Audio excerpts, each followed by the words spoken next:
নবী পাগল উম্মতের আল্লাহুম্মা সাল্লি আলা সাইয়্যিদিনা মুহাম্মাদ নবিয়ানা শাফিয়ানা মাওলানা মুহাম্মাদ। একটু জিকির করেন তো, আল্লাহ আল্লাহ আল্লাহু লা ইলাহা ইল্লাহু আল্লাহ আল্লাহ আল্লাহু লা ইলাহা ইল্লাহু। গুনাহগারের গুনাহ হবে দরুদে আপনার। দরুদ শরীফ পড়লে গুনাহ ঝরিয়ে যায়। গুনাহগারের গুনাহ হবে দরুদে আপনার। দয়া করে তরাইবেন, দয়া করে তরাইবেন উম্মত গুনাহগার নবীজি।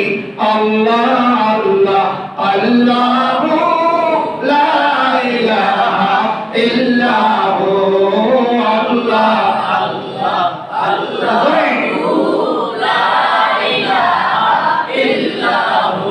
আপনাকে দেখলে নবী গো দোজখ হয় হারাম। আপনাকে দেখলে নবী গো দোজখ হয় হারাম। মরণকালে দিবেন দেখা, মরণকালে দিবেন দেখা হাবিব দোজাহান নবীজি। আল্লাহ আল্লাহ আল্লাহু লা ইলাহা ইল্লাহু আল্লাহ আল্লাহ আল্লাহু লা ইলাহা ইল্লাহু। মউতের তুফান চলবে যখন নবী গো আমার। মউতের তুফান চলবে যখন নবী গো আমার। দয়া করে দেখাইবেন চেহারায় আনোয়ার নবীজি। আল্লাহ আল্লাহ আল্লাহু লা ইলাহা ইল্লাহু। বারবার এরপরে আদম আলাইহিস সালাম আল্লাহর দরবারে তওবা করলেন। আত্তাইবু মিন যামবে কামান লা যামবা লাহু। দয়া নবী বলেন, কেউ যদি তওবা করে কেমন যেন সে দুনিয়ায় কোনো গুনাহই করে নাই।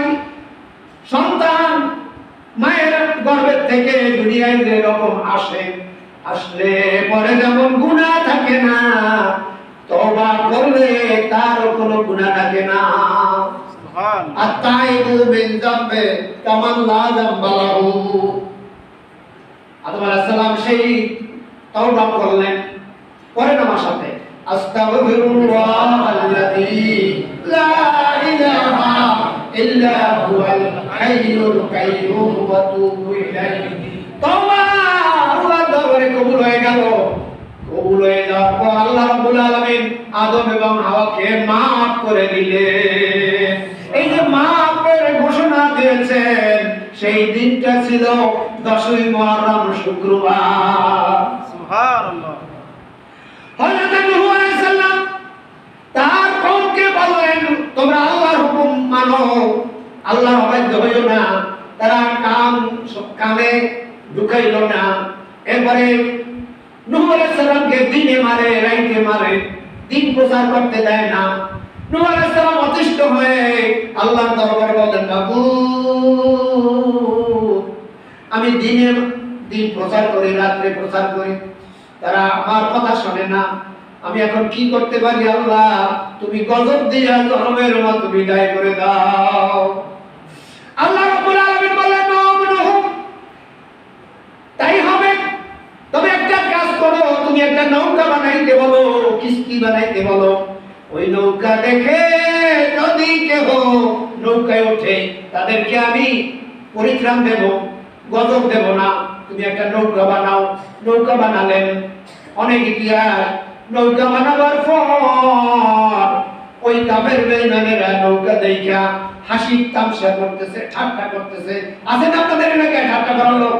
হুজুর দেখলে গেলে এই যায় কিন্তু এরকম হয় না? এর পরিণতি জাহান্নাম। তারা বলল, দেখছো নি একটা নৌকা বানাইছে, তাও আবার বালুর উপরে, মরুভূমির উপরে। এই নৌকা দিয়ে কি করবে? নূহ আলাইহিস সালাম মাথা খারাপ হয়ে গেছে। দেখো তাকাইয়া একটা লোক, সে চিন্তা করলো রাত্রিবেলা আমি পায়খানা করে আসবো। পায়খানা করতে করতে তার দেখা দেখি আর অনেক লোকে পায়খানা করছে।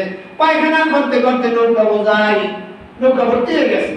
আরে খোঁজ যদি পায় যে অমুক জায়গায় আছে, তা দৌড়তে না মানুষ? পায়খানা করলে রোগ সেরে যায়, এটা না যায় কিনা? সে পায়খানা করতে যাইয়া জুমের ঠালায় কাইতে পড়ে গেছে। তারপর ওই গু খাইয়ে খাইয়া তারপরে প্যান্ট ভর্তি করে উপরে উঠছে। ওঠার পর বন্ধু জিজ্ঞেস করে, বন্ধু তুমি না ওই সর্বদাকান্তির সেই আবু সলে? হ্যাঁ, আমি একটা নাম রাখছি আর কি। তোমাদের কুষ্ঠ রোগ ছিল, কুষ্ঠ রোগ করি কলে কিছু বুঝি না। নূহ আলাইহিস সালাম নৌকা বানাইছে, আমি নৌকায় পায়খানা করতে যাইয়া গুড়ার উপরে পাও দিয়েছি, নিচে পড়ে গেছি। হাবুডুবু খাইছি, কিছু খাইছি। তো এখন খাওয়ার পর আমার কুষ্ঠ রোগ গেছে আর আমার শরীরে থেকে জ্ঞান আসছে, বললাম না কিছু। এখন লোকেরা চিন্তা করে হয় হইতেও পারে। অনেক লোকে পায়খানা করছে, তো একটা কেমিক্যাল রিঅ্যাকশন হইয়া একটা ঔষধে পরিণত হয়েছে। দেখি আমার মাথা ব্যথা, আমি একটু লাগাই দেই, তাহলে মাথা ব্যথা ভালো হয়েছে। আমার দীর্ঘদিনের পেট ব্যথা, আমি একটু লাগাই দেই, খাই দিই, সে এক গ্লাস খাইছি, সেও ভালো হয়ে গেছে। এইভাবে সবাই গেল যে অমুকে ওই পায়খানা করলে, ওই যে খাইলে একবার ভালো হয়ে যায়। সবাই গেছে, যাইতে যাইতে যাইতে যাইতে পায়খানা করছে।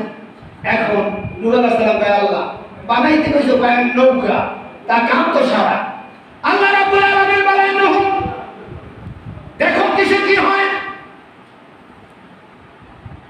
যারা এই খবর পাইল পাথরঘাটা, বরগুনা, ঢাকা, চিটাগাং, রাজশাহী, এরকম দূর দূরান্ত থেকে, ওই সময়কালের এলাকার কথা বলছি, দূর দূরান্ত থেকে বন্যা নিয়ে আসলো, কলস নিয়ে আসলো, পাইলা নিয়ে আসলো, হাড়ি নিয়ে আসলো।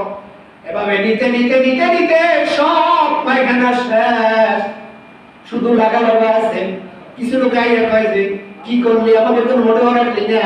তারা ধুইয়া ধুইয়া তারপরে পানি নিয়ে তাও ভালো হয়ে যায়, ধুইয়া ধুইয়া পানি নিয়ে গেছে, নৌকা সাফ। এবার আল্লাহ তাআলা কয়, দেখছো আমি কামটা কিভাবে করছি? যারা পায়খানা করেছে তাদের দ্বারাই আমি সাফ করে ফেলাইছি। এই নূহ আলাইহিস সালামকে দিন প্রচার করতে দেয় নাই। আল্লাহ রাব্বুল আলামিন বলেন, ও নূহ এতে কাজ হবে না, ওরা যেটাই আমি করি তার সঙ্গে ফোন দিয়াতে ওয়া মাকারু মাকারুল্লাহ ওয়াল্লাহু খায়রুল মাকিরিন। যতই মকরবাজি করো, আল্লাহর সঙ্গে মকরবাজি টেকে না। আল্লাহ রাব্বুল আলামিন প্লাবন দিলেন, গজব নাযিল করলেন, পানি দিল, এমন পানি দিল একেবারে মেঘ বরাবর পানি। এই পানিতে হাবুডুবু খায় কেনা। নূহ আলাইহিস সালামের মেয়ে ছিল 16টি। জোরে বলেন কয়টি? 16টি। আরো জোরে? 16টি। জোর হলো না? 16টি। ছেলে ছিল 4 জন, সাহাম, শাম, ইয়াফেস, কেনান। হাম, শাম, ইয়াফেস, কেনান। নাম কয়টি? হাম, শাম, ইয়াফেস, কেনান। হাম, শাম, ইয়াফেস তারা দিনদার ইমানদার, কিন্তু কেনান বাবার কথা শোনে না। বাবাই কয়, গজব আসতেছে, আমার নৌকায় ওঠো। তোমার নৌকায় উঠে লাভ নাই, আমি আমি আমি আলাদাভাবে নৌকা বানাইয়া একটা বাহন বানাইছে। সেই বাহনের মধ্যে পায়খানা প্রস্রাব করছে, বাইরে তো করতে পারে না, ওর মধ্যেই পায়খানা প্রস্রাব। এরপরে যখন প্লাবন আসছে, সেই গর্ত মার্কা, গর্ত একটা গর্তের মতো ডোঙ্গা দেয় না আমাদের দেশে, ডোঙ্গা, পায়খানা সব খাওয়া দাওয়া সব ওর মধ্যে। এরপরে পানিতে ডুববে, সুপনি খাইয়া নরমের মতো বিদায় হয়ে গেছে। দেখ না নরম, মশার কামড়ে আল্লাহ তাআলা মারছে, মশা দিয়া ফেরাউনের সুবাইয়া মারছে। আলোচনা সামনে আসবে। তো এই যে আলোচনার লাইনে গেলে তাহলে আমি কিন্তু আজকে 10ই মুহররম সম্পর্কে কথা বলতে পারবো না। আমি এই পর্যন্ত রাখি। হযরত নূহ আলাইহিস সালাম সেই প্লাবনের মধ্যে কেনান জনমের মতো বিদায় হয়ে গেল, আর ওই নৌকা সে যদি বারে ঠেকলো। যেদিন এই প্লাবন থেকে রক্ষা পাইল কেনান রক্ষা পায় নাই, হাম শাম ইয়াফেস রক্ষা পাইছে, আর নূহ আলাইহিস সালাম রক্ষা পাইছে, আর কিছু লোক যারা নৌকায় উঠছিল তারা রক্ষা পাইছে। এই যে রক্ষা যেদিন পাইছে সেই দিন ছিল 10ই মুহররম, শুক্রবার। বুঝছেন? আর ফিরাউন অনেক কথা বলতে চাই, আচ্ছা ঠিক আছে যতদূর পারি। মুসা আলাইহিস সালাম ফিরাউনের লাগে চক্র লাগবেন। মুসা আলাইহিস সালাম বলে, ও ফিরাউন, আল্লাহর হুকুম মানো। ইয়া কওমি ইবুদুল্লাহ মা লাকুম মিন ইলাহিন গায়র। হে কওম, হে জাতি, আল্লাহর আনুগত্য স্বীকার করো, আল্লাহর সঙ্গে কাউকে শরীক স্থাপন করো না, শিরক করো না। কিন্তু হযরতে মুসা পয়গম্বরের কথা শুনলো না। মুসা আলাইহিস সালামের কথা না শুনে ফিরাউন কি করলো? সে মুসা আলাইহিস সালামকে ধাওয়া করলো, দেশান্তরিত করবে। তারপরে মুসা আলাইহিস সালাম কি কর্তব্য বিমূঢ় হইয়া তার 7 লক্ষ বাহিনী লইয়া লোহিত সাগরের কিনারায় আসছে। আর এদিকে 3 দিক থেকে সারাশি আক্রমণ। ফিরাউনের সারাশি আক্রমণ বলা হয়। 3 দিকে শত্রু, একদিকে লোহিত সাগর, 3 দিকে আমার কথা কি বোঝা যায়? 3 দিকে শত্রু, একদিকে দরিয়া লোহিত সাগর অথবা নীল নদ। সেই এবার মুসা আলাইহিস সালাম আল্লাহর দরবারে বলে, রব্বুল আলামিন, এখন আমি কি করব? ওরা তো আমাকে ধরার জন্য আসতেছে। আল্লাহ রাব্বুল আলামিন মুসা আলাইহিস সালামকে বলেন, মুসা রে, তোমার হাতে যে লাঠি আছে, ওই লাঠি তুমি দরিয়ায় ফেলবা, রাস্তা হয়ে যাবে, আমি তোমাকে পার করাইও পানিয়ে যাব। এইভাবে তিনি রাস্তা যখন হয়ে গেল, লাঠি ফেলার সঙ্গে সঙ্গে একটা না দুইটা না, তাদের 12টা গোত্র ছিল। 12 গোত্রের লোক 12টা রাস্তা দিয়া লোহিত সাগর পার হইয়া মাদায়েন শহরে চলে গেল। এই যেই দিন এই লোহিত সাগর পার হয়ে গেছে, সেই দিনটা ছিল 10ই মুহররম, শুক্রবার। সুবহানাল্লাহ। ফিরাউন হাবুডুবু খাচ্ছেন, একবার পানির নিচে যায়, আরেকবার পানির উপরে ওঠে। পানি খাইতে খাইতে পেটটা পটকা মাছের মতো মোটা হয়ে গেছে। এবার জিবরাইল আমিন একখান চিঠি নিয়ে আসছে। এই চিঠির ভিতরে লেখা ছিল, ওই ফিরাউন লিখে দিয়েছিল। ফিরাউন লিখে দিয়েছিল, ঘটনা একটু বলি নাই আপনারা সহজে বুঝতে পারবেন। তার একটা নমুনা আমি আপনাদেরকে বলি। ফিরাউন আল্লাহর ইবাদত করত কিভাবে? দুই পা উপরে দিয়া পাহাড়ের কাছে যে একা একা আল্লাহর দরবারে ইবাদত করত, আর বলতো, রব্বুল আলামিন, আমি তো ফিরাউন, তুমি যে রব এটা ঠিক আছে, কিন্তু আমি এলাকায় খোদাই দাবি করে ফেলেছি। এখন এই নীল নদী শুকিয়ে গেছে, এখন পানির জন্য আমার কাছে আসছে জনসাধারণ। পানি দিতে যদি আমি না পারি তাহলে আমার খোদাগিরি শেষ হয়ে যাবে। আল্লাহ গো, দয়া করিয়া তুমি আমাকে পানি দাও, এরপর তুমি যা খাবা তাই শুনবো। আল্লাহ রাব্বুল আলামিন বললেন, ও ফিরাউন, পানি আমি দিতে পারি, কিন্তু পানি দিলে তোর উপকার হবে না, বড় ক্ষতি হবে। ফিরাউন কয়, ক্ষতি হয় হোক, আমার পানি লাগবে, পানি দিতে হবে, না এটা আমার খোদাগিরি শেষ হয়ে যাবে। এবার আল্লাহ রাব্বুল আলামিন পানি দিলেন। পানি থই থই করে এমনি সময় ফিরাউন যে জায়গা থেকে ইবাদত করে আইছে, ওই জায়গা থেকে এলাকায় যাবে, জনসাধারণের কাছে যাইবে, যাই বলবে, এই তো পানির ব্যবস্থা করছি, আমাকে খোদা মানো। সামনে একজন বন্ধুর বেশ, মানুষের বেশ ধারণ করিয়া জিবরাইল আমিন এসে উপস্থিত। জিবরাইল আমিন বলতেছে, যাই কই? আপনার দরকার কি? কইলে, আমার দরকার আছে, আপনি যাই কই? তো 3টা প্রশ্নের জবাব আপনি দিয়ে এখান থেকে যাবেন। হ্যাঁ, তিনটা প্রশ্নের জবাব দিয়ে এখান থেকে যেতে হবে। আমি যাবো আমার সাধারণের কাছে, তুমি কি বলেন আপনার রাজ্যের মধ্যে আপনার নুন নেমক খাইয়া যদি আপনার বিরোধিতা করে তাহলে তার শাস্তি কি হবে? মোবাইল থাকলে রেকর্ড করে নেন, সব দিন সব আলোচনা আসে। ফেরাউনের হইতেছে কেনা জিব্রাইল আমিন আপনার রাজ্যের মধ্যে আপনার নুন নেমক খাইয়া আপনার যদি বিরোধিতা করে তাহলে তার শাস্তি কি হবে? ও তেলে আগুনে জ্বলে উঠছে, আমার রাজ্যে থাকবে, আমার রাজ্যে থাকি আমার নুন নেমক খাইবে, আমি সাহায্য করবো, আমি রিলিফ দেবো, আমি ভাত খাওয়াবো, আর আমার বিরোধিতা করবে তার শাস্তি হবে পানিতে ডুবাইয়া শেষ করে দেওয়া হবে। জানা আমি বুড়ো মানুষ, মনে থাকবে না, একটু লিখে দেন, এই কিন্তু কপাল করে শয়তানে গুতাই যাবে বাধ্য হয়ে তামাক করে।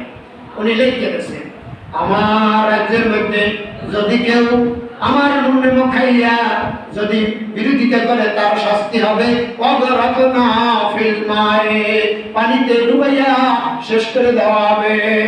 বলটু একটা সিল দিয়ে দে, বলটু একটা সিল দিয়ে দিয়েছে। যাই করি আরো আছে কথা, আপনার রাজ্যের মধ্যে যদি মন্ত্রীরা, আপনি তো প্রধানমন্ত্রী, আপনার এমপিরা যদি আপনার রাজ্যে থাকিয়া আপনার নুন নেমক খাইয়া যদি আপনার বিরোধিতা করে সেই এমপিদের অবস্থা কি হবে? ফেরাউন কয় তার শাস্তি হবে ঘোড়ায় ঘোড়ায় পাড়াইয়া শেষ করে দেবে। আরো একটা আছে, আরো দিতে আছে, আমি যদি যাবো না মূল আলোচনা ব্যাহত হবে। ভাই আমার ওই যে পানির মধ্যে হাবুডুবু খায়, একবার পানির নিচে যায় ফেরাউন, আর একবার পানির উপরে ওঠে। পানি খাইতে খাইতে পেটটা পটকা মাছের মতো মোটা হয়ে গেছে। এদিক ওদিক তাকায় কোনো হামজা আসে কিনা, কেউ আমাকে বাঁচাইতে পারে কিনা। এমনি সময় ওই জিবরাইল আমিন ওই চিঠিখানা নিয়ে আসছে। আধা দেখান চিঠি না লইয়া জিবরাইল আমিন ফেরাউনের কাছে আসে আর বলে ও ফেরাউন, এই দেখো আমি সাহায্যের জন্য আসছি। পড়িয়ে দেখে কখন তৈরি করছে আমার রাজ্যে, তার মানে আল্লাহ রাজ্যে, আল্লাহ রাজ্যে থাকলাম। আল্লাহ তাআলার নুন নেমক খাইয়া যদি আল্লাহর সঙ্গে দুশমনি করে, আল্লাহর সঙ্গে বিরোধিতা করে, নাফরমানি করে, তার শাস্তি হবে পানিতে ডুবাইয়া শেষ করে দেওয়া হবে। তাহলে তোমার কথা মতো তোমাকে আল্লাহ তাআলা পানিতে ডুবাইয়া মারতেছে। এই যেই দিন ফিরাউন পানির মধ্যে হাবুডুবু খাইয়া জনমের মতো বিদায় হয়ে গেছে, ওই দিনটা ছিল মুহররম মাসের 10 তারিখ শুক্রবার সকাল 10টা। এই আলোচনা কোনোদিন কোনো শুনছেন আপনারা? আজকে সেই জন্যই এই এলাকাবাসী যে মুহররম সম্পর্কে কিছু কথা শুনবো, আজকে সেই লাইনে আমি আলোচনা করব। যদি শাখা প্রশাখায় যাই তাহলে আমার আলোচনা সামনে দিতে পারবো না। তো আপনাদের কেমন লাগতেছে আলোচনাগুলো? ভালো লাগতেছে? চালান যাবে তো? আচ্ছা, খুব খেয়াল করে শুনবেন, দরকার মোবাইলে নিয়ে যাবেন। ভাইরা এবার ফেরাউনের কথা শেষ করি। ফেরাউনকে আল্লাহ রাব্বুল আলামিন অর্ডার দিলেন পানির কাছে, পানি আর রাস্তা নয়, দুই পাশের পানি সমান করে দিনের দুশমনকে চুগনি খাইয়া খাওয়াইয়া তাকে শুটকি করে রাখবি। খবরদার পচাবি না, গলাবি না, নষ্ট করবি না, তাকে আমি আল্লাহ শুটকি করে রাখবো। কিয়ামত পর্যন্ত যে সমস্ত মানুষ আল্লাহর সঙ্গে বিরোধিতা করবে, নাফরমানি করবে, বিরোধিতা করবে, তারা যেন ফেরাউনের থেকে শিক্ষা পায়। আজ পর্যন্ত মিশরে পিরামিডের ভিতরে ফেরাউনের লাশ অক্ষত অবস্থায় আছে। যারা গেছে তারা দেখেছে, মোবাইলেও ইউটিউবে ফেসবুকে সার্চ দিলে এখনো ফেরাউনের লাশ দেখা যায়। যাই কিনা বলেন? কি দেখেন আপনারা? যায়। তাহলে আল্লাহর সঙ্গে নাফরমানি করে কেউ টিকতে পারে নাই, পারবেও না। চলুন সামনে। মুসা আলাইহিস সালাম গেল, এবার ইব্রাহিম আলাইহিস সালামের কাছে চলে আসি। ইব্রাহিম আলাইহিস সালাম তিনি ভালোই দিনকাল কাটতেছেন, এবার নমরুদ কয় ইব্রাহিম মেলায় যাবানি খৌলে যাবানি আপনাদের ইমাম সাহেবের যদি আপনারা কয়েন যে হুজুর সূর্যমণি চলেন হে যাইবে নাকি কি একটা অজুহাত পেশ করবে না যে আমার এক জায়গায় যাইতে হবে এরকম করবে তো বা কইবে যে আমি অসুস্থ এরকম করবে ইব্রাহিম আলাইহিস সালামকে বলেন ইব্রাহিম মেলায় যাবানি খৌলে যাবানি ইব্রাহিম আলাইহিস সালাম বললেন আনা মারিদুন আমি অসুস্থ আসলে কিন্তু অসুস্থ ছিলেন না তিনি অসুস্থের কথা বলতে এই জন্য ওটা জাতি আগুন পূজা করে মূর্তি পূজা করে আগুন পূজা মূর্তি পূজা দেখে একজন পয়গম্বর সুস্থ থাকতে পারে না তাই তিনি অসুস্থের কথা বলেছেন চলে গেছেন মেলায় ইব্রাহিম আলাইহিস সালাম কাম একটা করছে এই যুবক কাম একটা করছে ওই মন্দিরটার নাম ছিল শিব মন্দির ওই শিব মন্দিরে যাইয়া হাতে একটা তরবারি নিয়েছে শিব মন্দিরে যাইয়া যত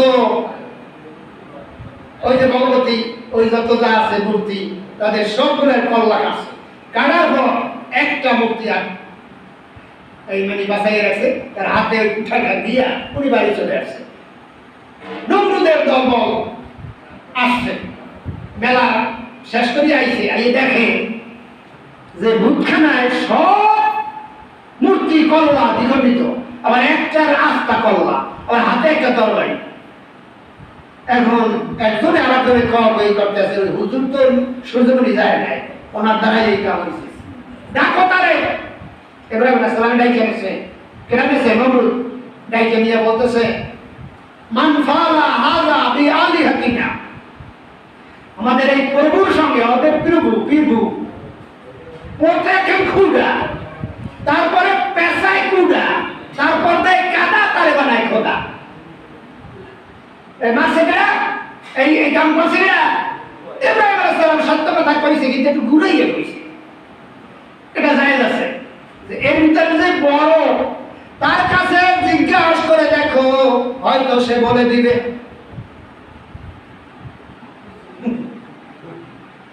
হয়তো সে বলে দেবে বলতে পারবে না ইব্রাহিম আলাইহিস সালাম বললেন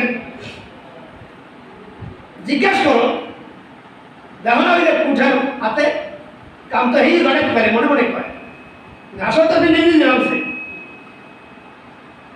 ইব্রাহিম আলাইহিস সালাম একটা ডাক দিয়ে নমরুদ কয় এ আমাদের খোদাই কি কথা বলতে পারে নাকি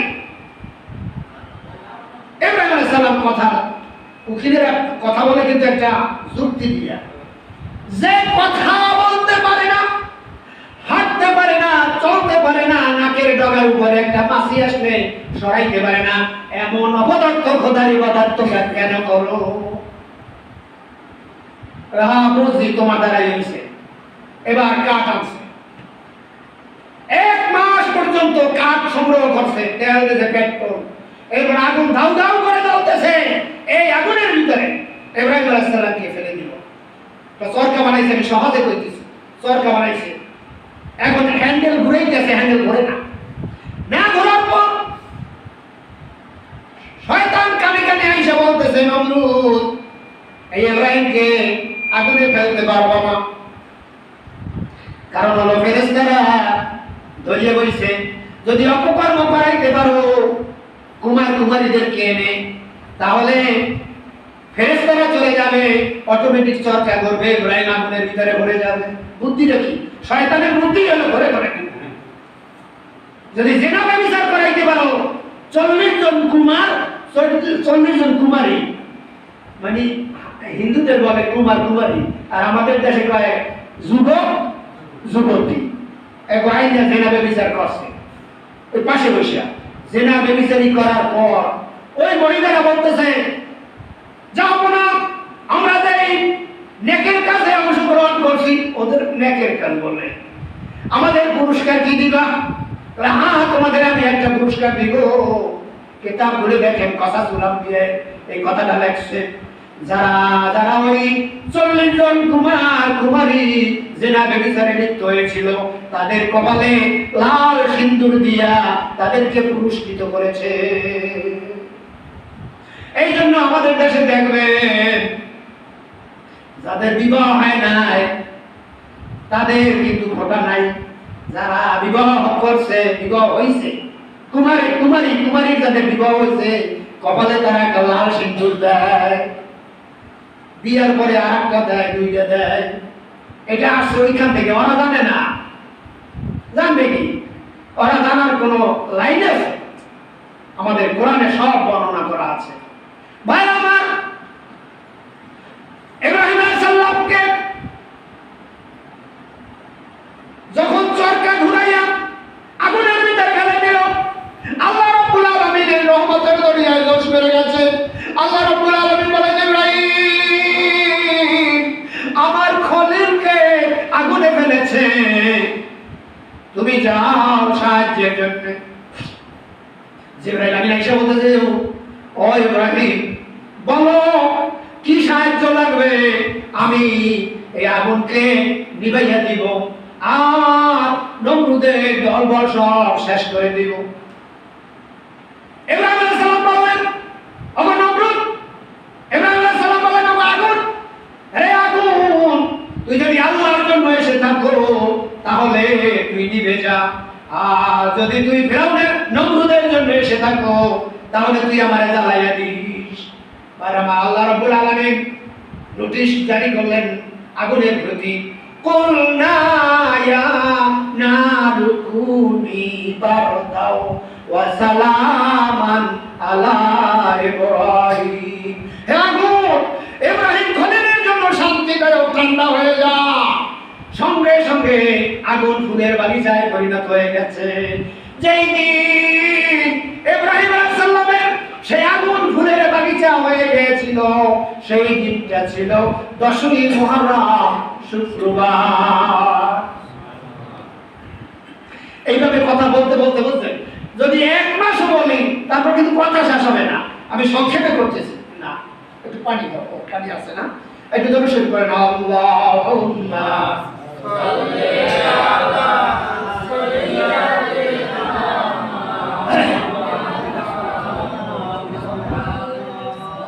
ওয়ালা আলি সাইয়্যিদিনা মাওলানা মুহাম্মদ। আইয়ুব আলাইহিস সালাম আল্লাহর পয়গম্বর, আল্লাহ রাব্বুল আলামিন জমিনে যত পয়গম্বর পাঠাইছে, আল্লাহ তাআলা নিকটবর্তী যারা হয়েছেন, নৈকট্য লাভ যারা করেছেন, তাদের পরীক্ষা হয়েছে। আইয়ুব আলাইহিস সালাম এই পরীক্ষা থেকে নিষ্কৃতি পান নাই, তিনি পরীক্ষা দিতেছেন। 18 বছর পর্যন্ত গায়ে কুষ্ঠ রোগ হয়েছে, শরীরটা পয়সে গেছে, পোক হয়েছে, বিবিরা সব চলে গেছে, মা রহমা শুধু রয়েছে। ভাই আমার, জিহ্বায় যখন পোকা ধরতে গেছে, আল্লাহ রাব্বুল আলামিনের দরবারে আইয়ুব আলাইহিস সালাম মুনাজাত করলেন, রব্বুল আলামিন সমস্ত শরীরটা শেষ হয়ে গেছে, আমার কোনো আপত্তি ছিল না। এরপরে সমস্ত শরীরটা ফোড়া ফোড়া হয়েছে, আর কি পুড়িয়েছে না, সমস্ত শরীরটা ফোড়া ফোড়া হইয়া পয়সে গেছে, পোক হয়েছে, আমার কোনো আপত্তি ছিল না। রব্বুল আলামিন দয়া করে মেহেরবানি করে আমার জিহ্বাটাকে ইবাদত রাখো, যাতে তোমার নামটা নিতে পারি। আল্লাহ রাব্বুল আলামিন তার এই দোয়া কবুল করলেন। তাকে 18 বছর পর ওই শাস্তি থেকে, শাস্তি তো না পরীক্ষা, ওই পরীক্ষা থেকে নিষ্কৃতি দিয়েছেন। যেই দিন আইয়ুব আলাইহিস সালাম ওই আপনার গোসল করলেন, সমস্ত শরীর ঠিক আগের মতো হয়ে গেল, সুন্দর চেহারা হয়ে গেল, পয়গম্বর মানুষ তো সুন্দর চেহারা হলো। যেই দিন আল্লাহ রাব্বুল আলামিন এই 18 বছরের পরীক্ষা থেকে মুক্তি দিয়েছেন, সেই দিনটা ছিল 10ই মুহররম, শুক্রবার। পরীক্ষা অধিকাংশ পয়গম্বর হয়েছে, এই পরীক্ষা থেকে আমাদের নবীও নিষ্কৃতি পান নাই। আমার নবীও পরীক্ষা দিয়েছেন।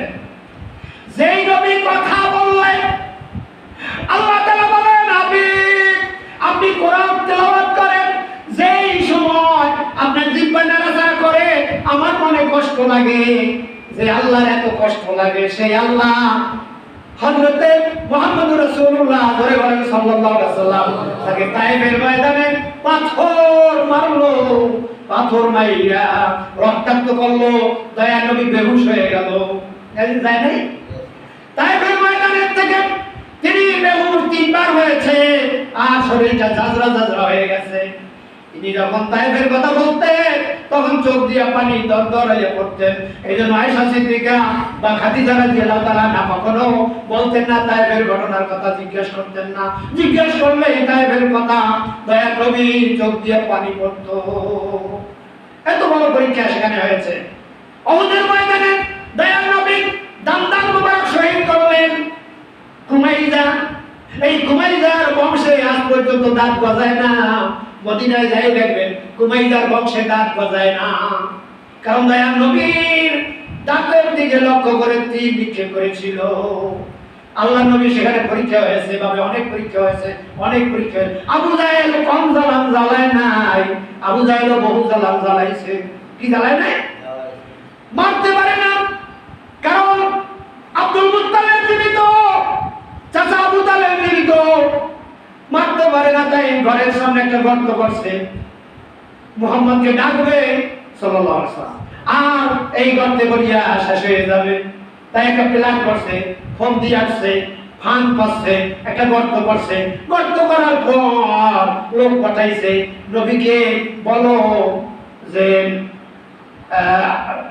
নাম আবু জাহেল, আবু জাহেল তোমাকে ডাকছে। দয়ার নবী মনে মনে ভাবলেন আজকে বুঝি ঈমান আনবে, সেই জন্য আমাকে ডাকছে। দয়ার নবী রওনা দিয়েছে, বাইটা দয়ার নবীর সামনে আমার নিজের চোখে দেখে এসেছি। দয়ার নবীর ঘর, তারপরে আবু জাহেলের ঘর, এরপরে হলো মক্কা শরীফ মানে কাবা ঘর। আসতেছেন, আসার সঙ্গে সঙ্গে আল্লাহ রাব্বুল আলামিন ওহী নাযিল করে দিলেন, নবী গো আপনি যাবেন না, আবু জাহেল আপনার জন্য গর্ত বানাইছে, আপনি যদি যান গর্তে পড়ে যাবেন, আপনি যাইয়েন না। জিবরাইল আমিন বাধা দিয়েছে, যায় নাই। এবার দয়ার নবী ঘরে ফিরে আসছে। আবু জাহেল কই তোমাদের পাঠাইলাম নবী এখনো কেন আসে না? তার সঙ্গী সাথীরা বলেন খবর দিছি, কিছু দূর আইছে তাও দেখছি, কিন্তু সে আবার চলে গেছে। এবার রাগ করে, রাগ হলো শয়তানের খাসলাত, রাগ হলো শয়তানের খাসলাত। যারা রাগ করেন আজকের আলোচনা দিয়া আপনারা রাগ আজকে বর্জন করবেন। শয়তানের খাসলাত হলো 5টি। জোরে বলেন কয়টি? 5টি। আরো জোরে? 5টি। এই সবাই আমি মুখস্থ করাই দিয়েছি, এই জন্য আমি মরে যাব। আপনাদের যদি মনে থাকে তাহলে একদিন কাজে আসবে। যারা রাগ করে, রাগ করিয়া কিন্তু স্ত্রী তালাক দেয়, রাগ করে একটা জিনিস ভেঙে ফেলায়, রাগ করিয়া কিন্তু যারা রাগ বেশি করে কেস কামারি তাদের বেশি হয়। ভাইরা আমার, রাগ করে 5টি খাসলাত শয়তানের: রাগ হওয়া, জেদি হওয়া, জেদি বলেন যে ওইখানে ইলিশটা জানছে আমার, তুমি কেন আনতে পারো না? হে সালাই ইলিশটা, হে 1200 টাকা দামের ইলিশটা খাইতে চাই ঘরের কিনতে, কি এটা যে? আরেকটা অহংকার, নিজের নিজে বড় মনে করা, এটা মেয়েদের ভিতরে আছে। রূপ যদি ভালো থাকে তাহলে কেউ পাত্তাই দিতে চায় না। অহংকার হলো শয়তানের খাসলাত। আরেকটা হলো ঝগড়া, খালি ঝগড়া করে মানুষের সঙ্গে, স্বামী স্ত্রী ঝগড়া করে, এলাকার লোকদের সঙ্গে ঝগড়া করে, এইরকম মুসলিমের সঙ্গে মুসলিম ঝগড়া করে। এই ঝগড়া কি কি? রাগ করা, জেদ করা, অহংকার করা, একরোখা। একরোখা মানে একগুইয়ামি, যেটা কয় একগুইয়ামি বলেন। ভাই এই চেয়ারে বসেন, আরে তোর মেয়ে চেয়ারে বসুন, আমি তো নামাজ পড়তে, তোর কি নামাজ পড়বো, আমি তো গোসলই করি নাই। এইভাবে মানে ভাইরা আমার, রাগ করা, শয়তানের খাসলাত, জেদি, অহংকারী, ঝগড়া, আরেকটা একরোখা। এইটা যাদের মধ্যে আছে তারা শেষ করে দিবেন। আমি আর রাগ করবো না। রাগের পরিণতি ভয়ঙ্কর। আবু জাহেল রাগ করিয়া মুহাম্মদের ধরে নিয়ে আসবে। কেন আসছে না? আমি খবর দিছি, কোন সময় খবর নেই, আজকে খবর দিছি, আসে না কেন? রাগ হইয়া দৌড় মারছে, দৌড় মারিয়া নিজের কবরে নিজে পড়ছে, নিজে যাই পড়ছে। আল্লাহ রাব্বুল আলামিন তো তামাশা দেখতে আছে। আবু জাহেল ওই মধ্যে পড়িয়ে গেছে। এখন লোকেরা আইসা কোদাল দিয়ে উঠে না, রশি আছে, রশি যতটুকু দেয়, 10 হাত রশি দিলে 11 হাত হয়ে যায়, 11 হাত নিচে দেয়। আবার 15 হাত রশি আনলে সে 20 হাত নিচে চলে যায়। কোনো দিক দিয়ে উঠাইতে পারতেছে না, দুই দিকে চতুর্দিকে মাটিও পড়তে আছে, আস্তে আস্তে নিচে চলে যাচ্ছে। যাইতে যাইতে যাইতে যাইতে এবার সঙ্গী সাথীদেরকে বলে যে এভাবে আমার উঠাইতে পারবে না, আমার ভাতিজারে নিয়ে আসো, সে যদি আমাকে উঠায় তাইলে করতে পারবো।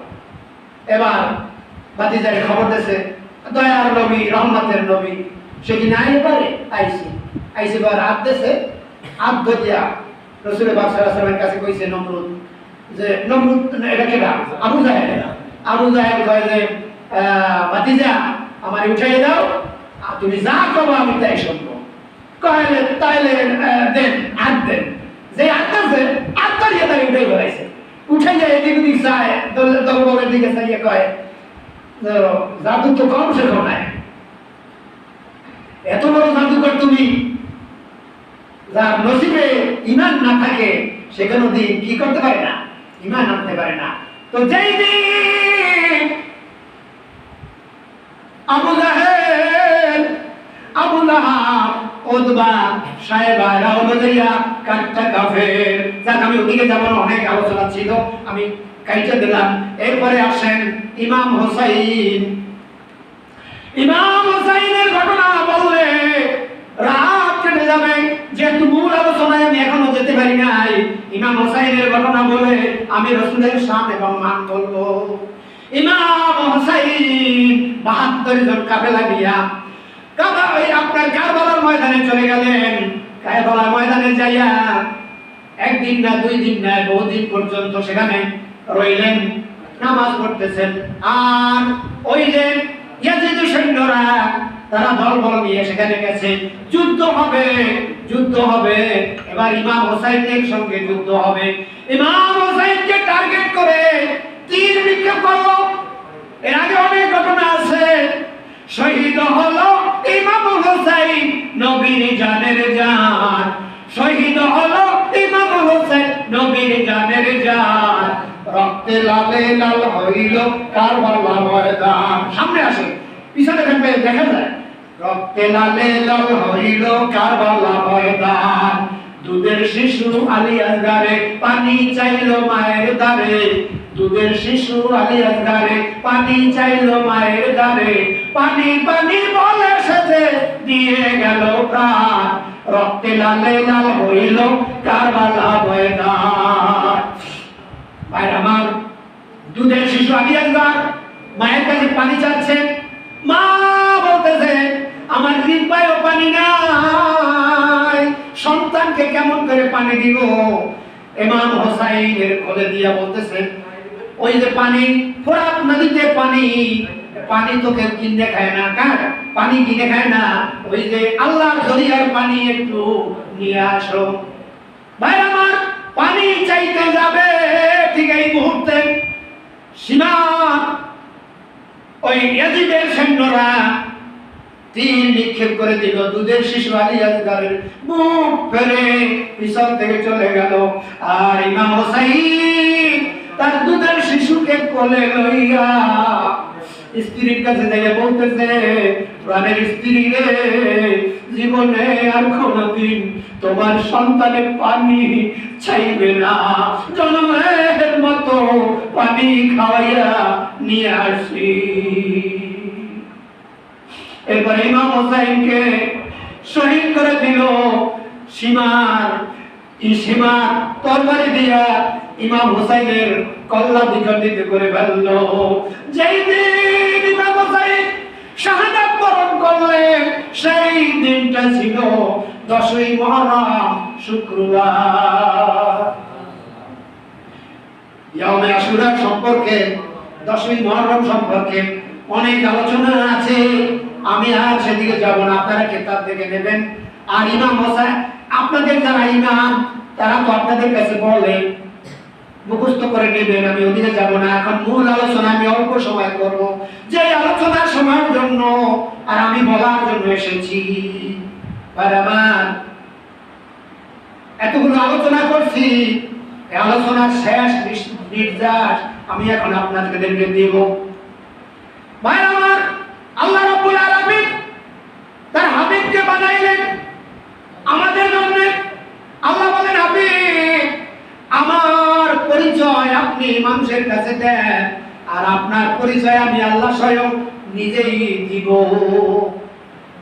আমার পরিচয় মানুষের কাছে তুলে ধরেন, আর আপনার পরিচয় আমি নিজে দেব।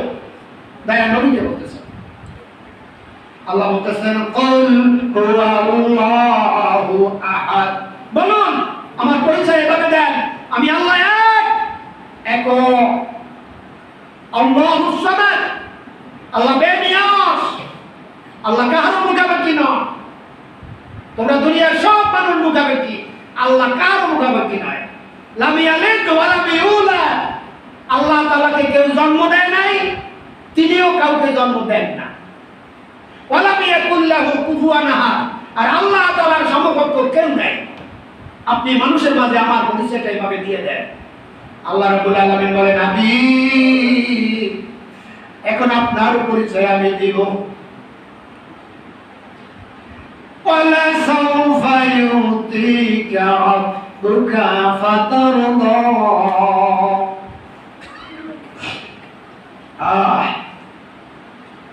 আল্লাহ আল্লাহ রাব্বুল আলামিন বলেন, নবী ওয়ারাফানা লাকা যিকরা, খুব খেয়াল করে শুনবেন, এখন কিন্তু মজার আলোচনা। ওয়ালা সাউফা ইউতিকা রাব্বুকা ফাতারদা, আর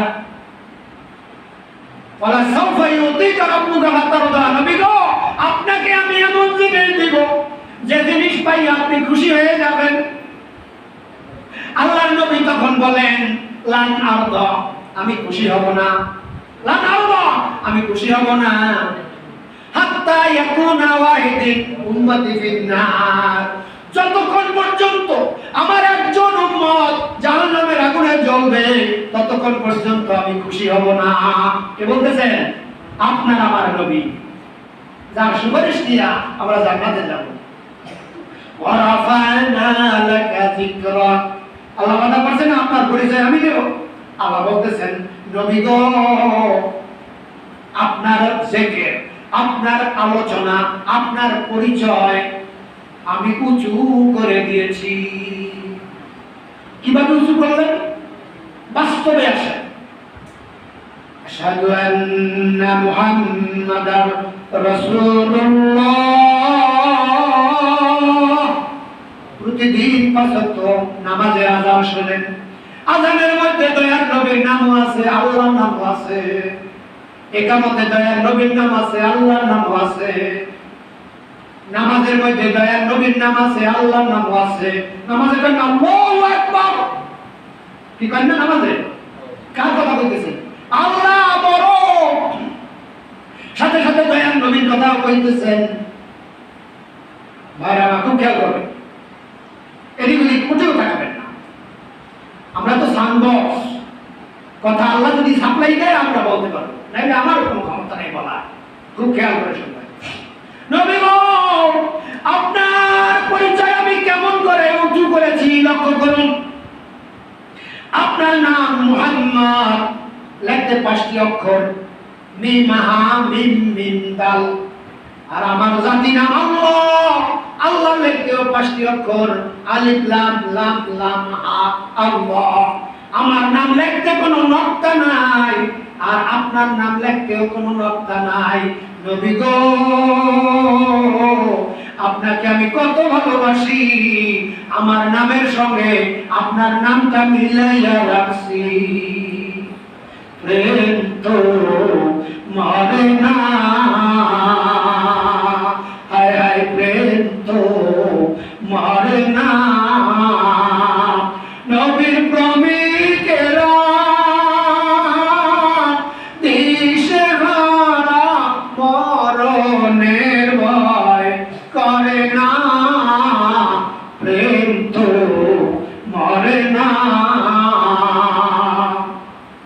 প্রেম কইরাছেন আবু বকর, গানে সুরে সাপে দেয় ঠোকর।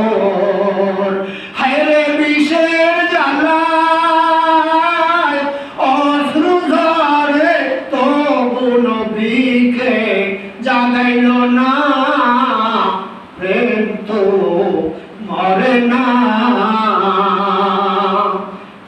কইরাছেন ওয়াজকুরনি ভক্তির দাঁত ভাঙলে তিনি গো হায় সকল তন্ত উখারিল তবু করল না তো মরে না। আল্লাহ বলে নবী আমার নামে হরফ 5টি নকতা ব্যবহার করি নাই। আল্লাহর জাতি নাম কিন্তু একটা। আবার বলবেন না যে 99টা নাম আছে আল্লাহ, জাতি নাম আল্লাহ একটা, সেটা হলো আল্লাহ।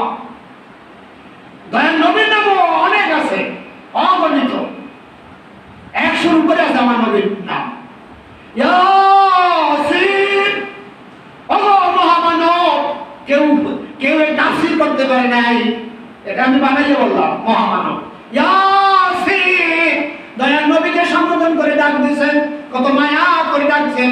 ইয়াসিন, তাহা, ইয়া আইয়ুহাল মুযাম্মিল, ইয়া আইয়ুহাল মুদাসসির, আহমদ, মুহাম্মদ, এরকমের সাথে সাথে নাম দয়ার নবীর আছে, কিন্তু আসল নাম মুহাম্মদ। আল্লাহ বলে নবী আপনার নাম মিম হা মিম মিম দাল, কোন নকতা ব্যবহার করি নাই, হরফ হলো 5টি। আমার নাম জাতি নাম আল্লাহ, আলিফ লাম লাম লাম হা আল্লাহ, হরফ হলো 5টি। শুধু কি তাই, তাওহীদে 12 অক্ষর, লা ইলাহা ইল্লাল্লাহ 12টি অক্ষর। ওই যে তাকাই দেখেন, ওই যে লেখা মসজিদে লা ইলাহা ইল্লাল্লাহ 12টি অক্ষর। আর সালাতের ভিতরে মুহাম্মাদুর রাসূলুল্লাহ, এখানেও 12টি অক্ষর। তাওহীদে 12, কোন নকতা ব্যবহার করি নাই। রিসালাতে 12, কোন নকতা ব্যবহার করি নাই। 12 আর 12 মিলাইয়া আমি আল্লাহ তোমাদের সহজে চলার জন্য 24টা ঘন্টা বানাইছি। 24 ঘন্টা কোথায় যাইছে? এই দুলাল ভাই কথা বলেন না, রাগাইছেন আমার উপরে, বুঝতেছেন কথা? লা ইলাহা ইল্লাল্লাহ 12টি অক্ষর, মুহাম্মাদুর রাসূলুল্লাহ 12টি অক্ষর।